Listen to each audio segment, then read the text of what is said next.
Hello, everyone. Welcome. My name's Alfie. For those who don't know me, I am teaching a course at the School of Materialist Research on capitalism and psychosis.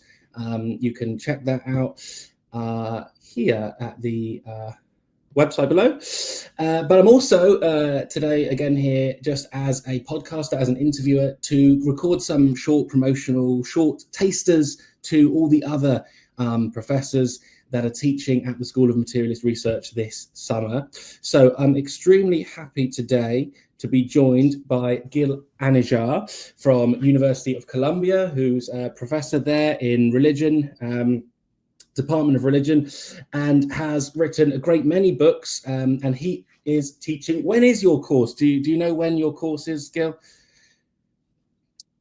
I believe it is in October, Yes, perhaps late October, early November, something like this. I think that's right. I think I'm first, actually, and you're second. So following my course will be Gil's course. You can go to the School of Materialist Research website to read about that and sign up. Yeah, very happy to have Gil with us today. We're going to talk just for 20, 30 minutes about his work, what he's going to be teaching, and what his recent work has been about. In particular, a new book which came out just last year with Columbia University Press, which is called On the Sovereignty of Mothers, the Political as Maternal.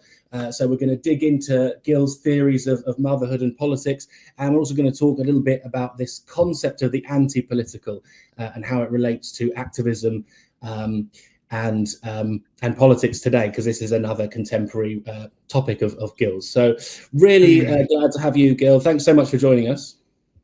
Thank you. I'm grateful for the time you're taking. I'll just make a small correction. You said the University of Columbia. It's actually Columbia University. It might otherwise be mistaken for the country. Oh, I see. Columbia. In the US. Yes. But yeah, thank you. I will just say that since the title of the course is the concept of the anti-political, I actually came to it kind of by way of mothers, but mostly because, as I was telling you earlier, I came across this book by Cedric Robinson, a book of his that is lesser known than Black Marxism, and a book that is called The Terms of Order, where Robinson actually makes a full frontal critique of political philosophy and political science, arguing that the discipline, the discourse, is structured around two basic concepts: the concept of order and the concept of leadership. And as a result, Robinson makes the argument that other traditions of collective organization, collective existence are pushed aside, and he refers in particular to anarchist traditions, or what he calls anarchist traditions, whether from Africa or elsewhere in the world, and he refers to this tradition under the heading of the anti-political. And I have to say that when I read him at first, I wasn't entirely convinced that this was quite the best handle to reflect on what is not part of the Western tradition, Western political tradition. But with time, I came to, for some reason, identify a little bit with that handle as I was thinking about mothers, and I very much don't regret calling the book The Political as Maternal. But I started thinking that there was also a certain use and a certain interest in thinking of the maternal as that which is, in fact, an anti-political, a kind of alternative to the political, and also a kind of decentering of what we think of as political. With time, things started actually kind of picking up and reflecting on other topics I've been interested in, whether it's the enemy or blood, or more recently, danger.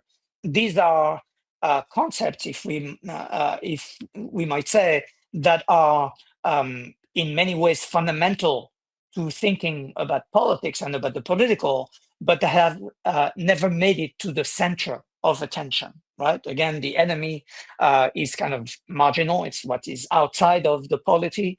Even if there's an internal enemy, blood is what precedes the political. Danger is completely outside, it seems, even though security is fundamental to what we think of as politics. And then more recently, mothers, right? So generally, what I would like to do with the course is to actually think about these and perhaps other concepts, other frames of understanding that are in many ways essential to thinking about politics, but are kept on the margin and do not move to the center of our attention.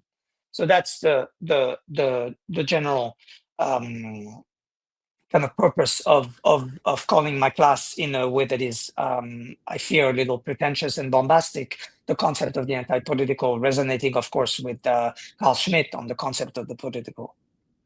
Yeah. Okay. Well, let's let's stay on this topic then of the anti-political, and then come later to mothers, because I feel like we started with it. You know, something interests me here. Like, is this kind of a lot of this has to do with the question of what is meant by political, right? And so, you know, it's interesting. I think it's very interesting that you pointed out your subtitle, "The Political as Maternal." You know, according to this other way of thinking, you might say the anti-political as maternal or something like that.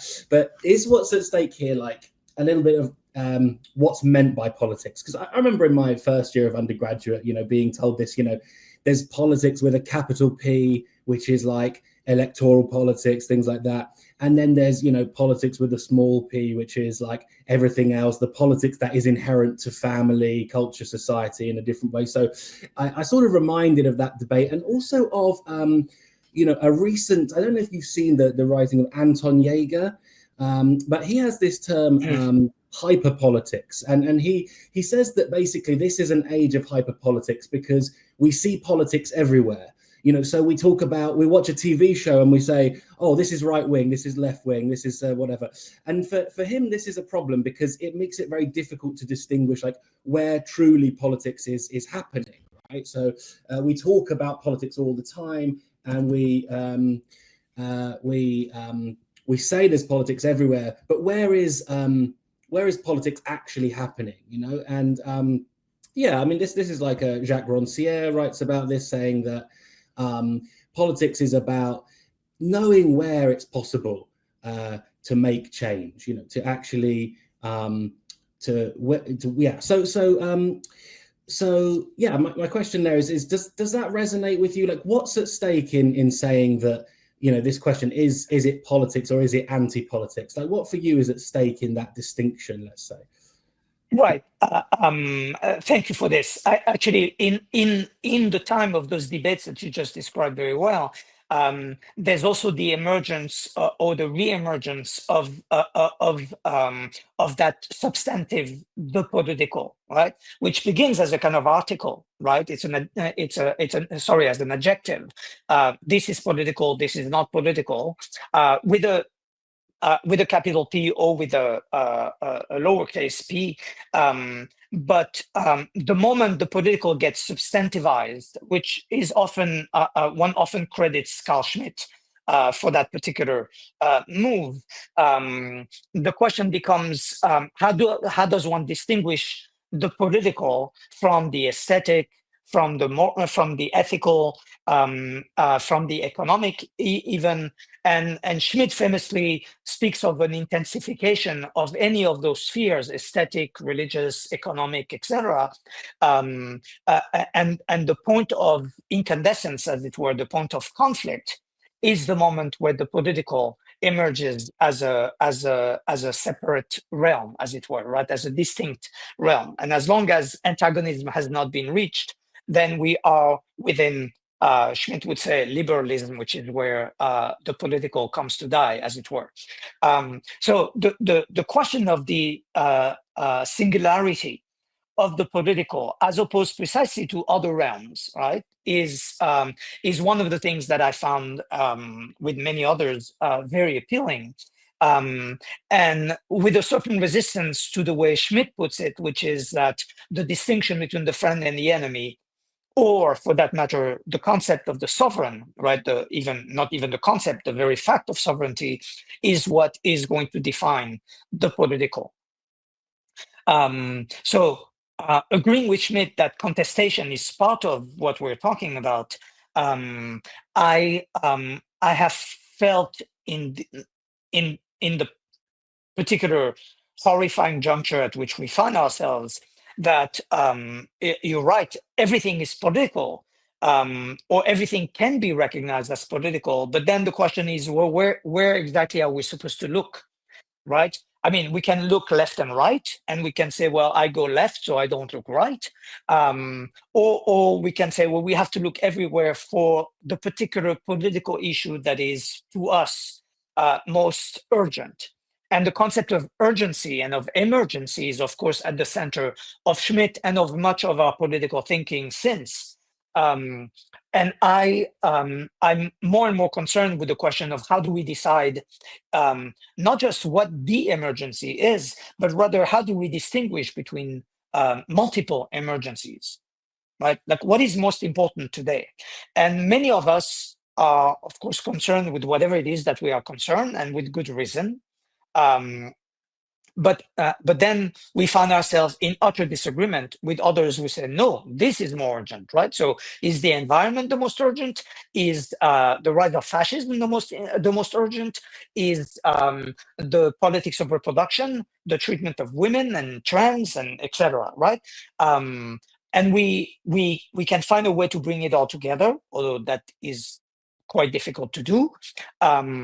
And one of the reasons why it's difficult to do is that those different issues are at odds with each other very often. Which brings us back to the question of which is the emergency toward which we mobilize ourselves, and how do we actually convince others that this one is the emergency we must respond to. So for me, the anti-political is that which, as it were, remains on the margin, right? I'll give you an example from the American presidential election that has, ended, as we know. During the campaign, the issue of abortion was, of course, quite present. And one of the rhetorical ways in which it was present was that there was, in fact, a kind of attack on women, which, of course, was true. The misogyny with which we live is obviously recognizable. But when speaking about abortion, for many, many reasons, it seems most important and most relevant to speak about mothers, right? Statistically, most abortions are, in fact, performed by mothers. It is women who already have children who need or who decide to have an abortion. So overall, rather than think of marginal cases where non-mothers have to decide whether or not to become mothers, we might consider that the treatment of mothers across the board is actually what is at stake. And so, in a moment of hyperbole, I said we need to address the war on mothers. But mothers were barely mentioned. And so it's one of the things that actually led me to think that that Cedric Robinson had a point when he reflected on the anti-political, in the sense that that which is against the political, outside of the political, ends up being quite central to the political, but never makes it to the front line, to the foreground, as it were. And mothers have a tendency to disappear from the political stage and from the political concerns. So that would be one example for me of an emergency. Mothers, the politics of reproduction being another term, but mothers as the political subject, right? La part des sans part, as Rancière would say.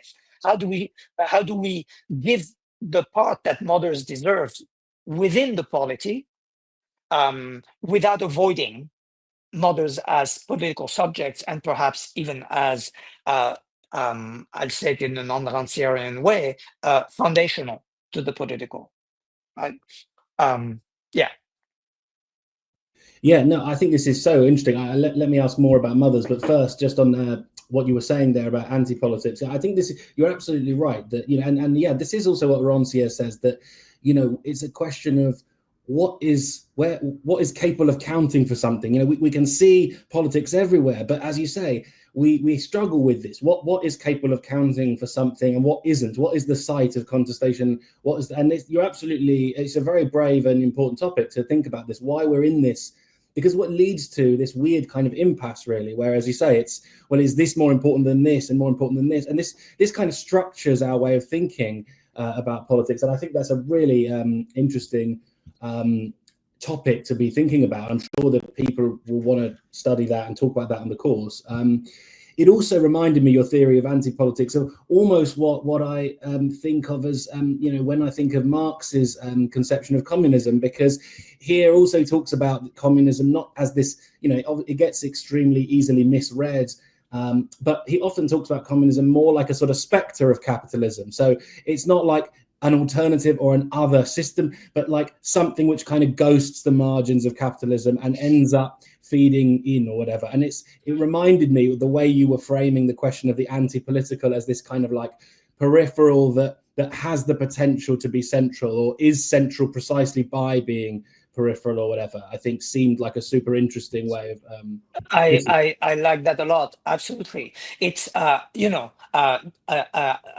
Derrida, after Marx, would actually speak of a ontology, right? Precisely of a spectre that is very, very difficult to look at directly, and on the other hand, cannot be done away with, right? And that's certainly part of the argument, that there is a spectre that haunts Europe, there is a spectre that haunts capitalism, and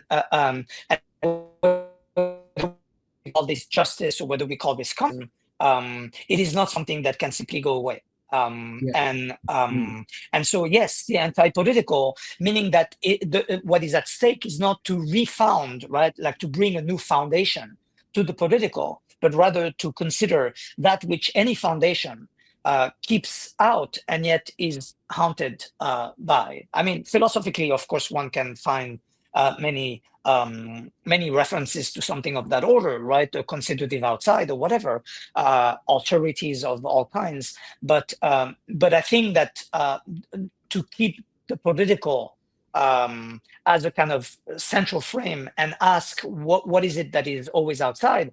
And as you were saying, Rancière, of course, also gives us quite a lot of guidance, right? Asking who is it that is in fact not simply not represented, but doesn't have a share, doesn't have a share in the political, and how does the claim for a share, la part des sans part, right, becomes the site of the political struggle, right? So that it's not police, right? It's not the politics as such that is at stake, but rather that which questions it and question its very order.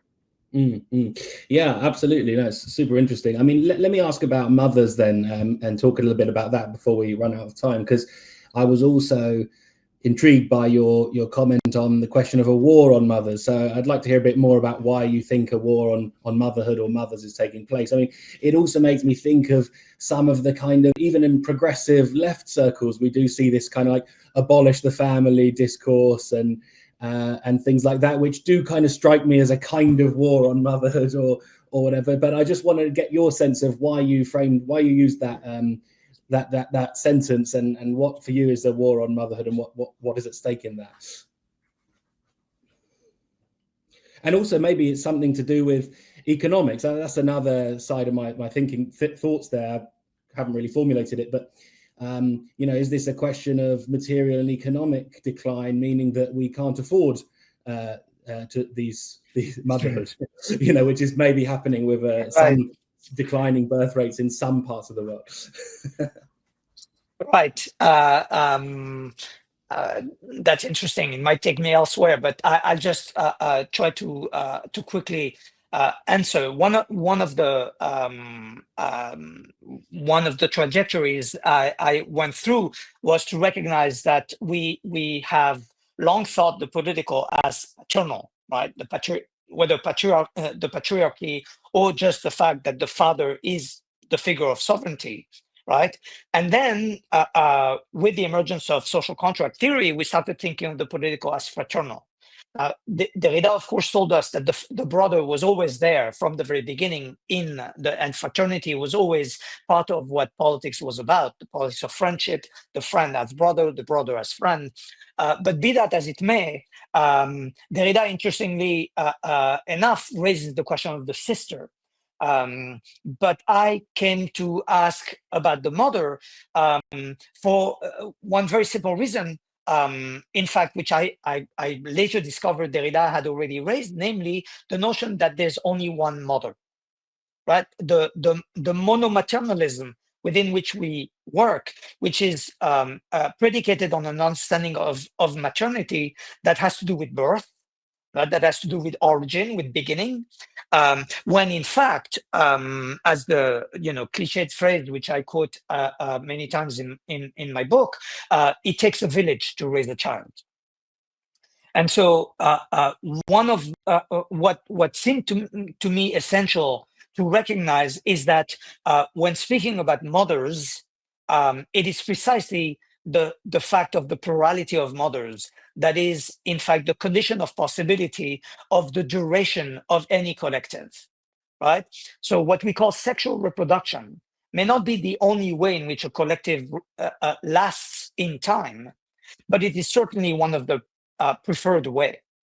So what that means is that we need many mothers in order to, in fact, constitute ourselves as a community, which is itself maternal in its structure, insofar as it is dependent on its own duration and therefore reproduction. And I started coming across all kinds of very famous, we might say, mythological characters, starting with Ishmael in the Bible, going on with Moses, going on to Socrates, going to Buddha, and ultimately with Oedipus, which are all characters that have two mothers. And two mothers appears to be, in fact, a kind of topos that has gained almost no attention. And it's quite extraordinary. Oedipus had two mothers, and most people do not even remember the name of the mother who raised him, named him, and fed him, and from whom he ran away in order to escape the curse that he was informed about. I'd said that everybody remembers Jocasta, who is the mother who wanted to kill Oedipus. People remember Antigone, who is, of course, Oedipus's daughter and sister, and almost nobody remembers Merope. Merope being the queen of Corinth, who actually raised Oedipus, named Oedipus, and fed Oedipus. So that other mother, right, which in the Bible comes under the figure of Hagar, Sarah and Hagar, the two mothers of Ishmael, and one is a slave and the other is a sovereign who in fact is interested in killing, right, in killing the child.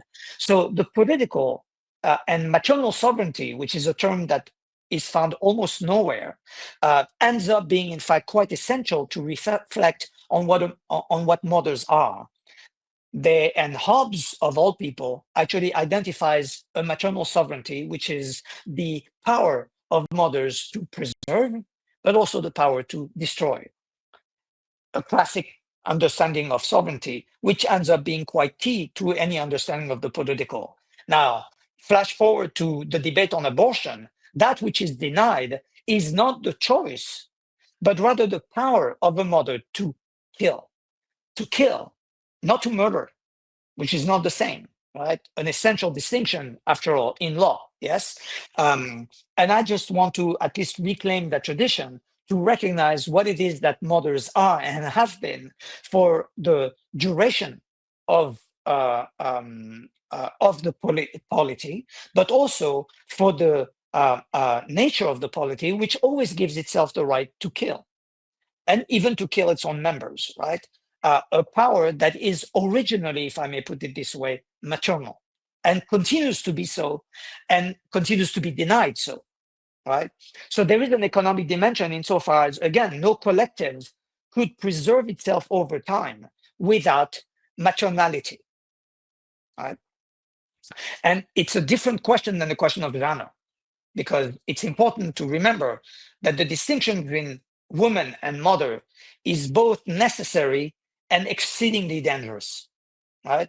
And feminists have been battling over that, of course, for many decades. And I don't want to resolve the question, but I want to give mothers their due. Mothers who are not necessarily, although they have for the most part been women, but not only, and increasingly so today, yes, as we recognize. So that's the general idea of the book, and you can see how it resonates with the anti-political, right? It's central and yet peripheral because central, as you were putting it earlier. Yeah. I mean, look, I think that's just really fascinating. I'm really happy to have almost accidentally had this chance to talk with you, because these are very important topics I'd never thought about centrally, just peripherally.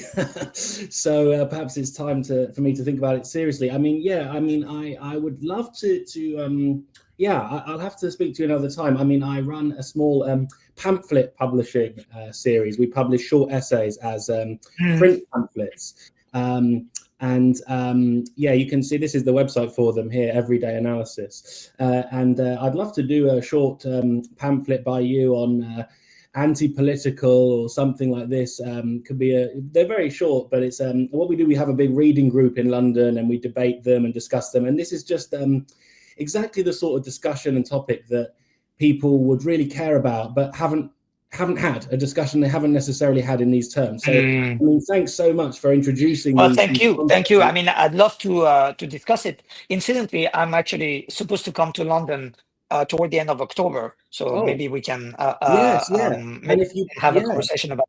Definitely, maybe we could arrange it for then, and you could be part of this little reading group. And I'm also at King's College, so if you wanted to visit the university for a talk, but it would be fantastic to have you in any place. So, I mean, I'm sure people have enjoyed listening to that and are keen to do your course. As I say, so it's going to be, I think, are they 3 or 4 week courses? I can't remember, but yes, it's I believe there are 4 sessions. Yes. So this is just a mini taster, but you can spend four sessions with Gil discussing it, and you can go to the website and sign up there. So yeah, thanks everyone for listening, and Gil, thank you so much. It's been extremely. Thank you, Alfie. Thank you for your question and your response. Yeah. I'll be in touch soon. Thank you so much. All right.